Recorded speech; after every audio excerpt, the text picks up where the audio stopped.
जिम्मेदारी का दूसरा नाम न्यूज नेटवर्क। सिवनी मालवा की कृषि उपज मंडी में ई मंडी पोर्टल सुविधा शुरू, किसान घर से ही कर सकेंगे रजिस्ट्रेशन।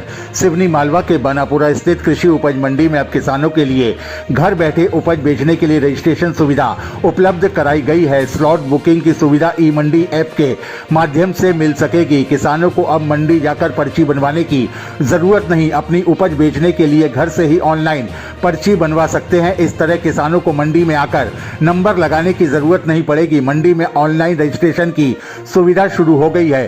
किसान अनाज बेचने ऐप के माध्यम से बुकिंग कर सकते हैं। मंडी सचिव आर के धनोरिया ने बताया कि अनाज बेचने के लिए अब तक किसानों को अनाज लेकर मंडी आना पड़ता था। यहाँ वाहनों के नंबर लगाए जाते थे, किसानों को नाम पता और अनाज की पर्ची बनवानी पड़ती थी, इसके बाद भी इंतजार करना पड़ता था।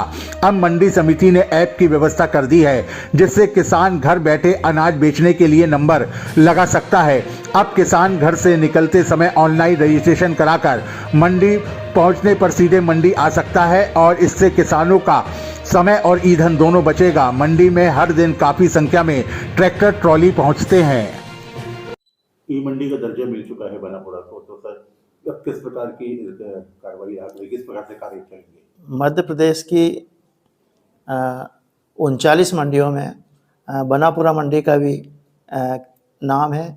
ई अनुज्ञा पहले जनरेट की जाती थी, जो आखिरी पायदान था। अब कृषक द्वारा प्ले स्टोर से ऐप डाउनलोड करके वो स्वयं भी पर्ची बना सकता है।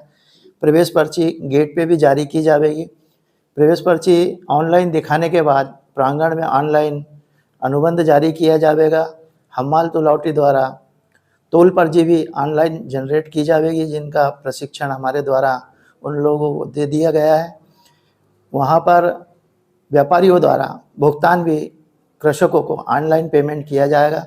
पूरा ऑनलाइन क्रियान्वयन किया जा रहा है। कितना अंतर हो जाएगा? पहले मैनुअली था, अब ई हो गया है, तो ई मंडी हो गई है, तो कैसे क्या फायदा होगा कृषकों को, क्या अंतर आ जाएगा? कृषकों को ये फायदा है कि समय की बचत होगी। वे अपना प्रवेश पर्ची घर से जनरेट कर सकेंगे, जिससे उनको यहाँ लाइन में लगना नहीं पड़ेगा। दूसरा, व्यापारियों को भी स्पष्ट रहेगा कि एक वेक टू वेक चलेगा। तो भुगतान के समय जो दिक्कतें आती थी वो बिल्कुल नहीं आएगी, क्योंकि ऑनलाइन पेमेंट पीओएस मशीन से ही जनरेट होगा।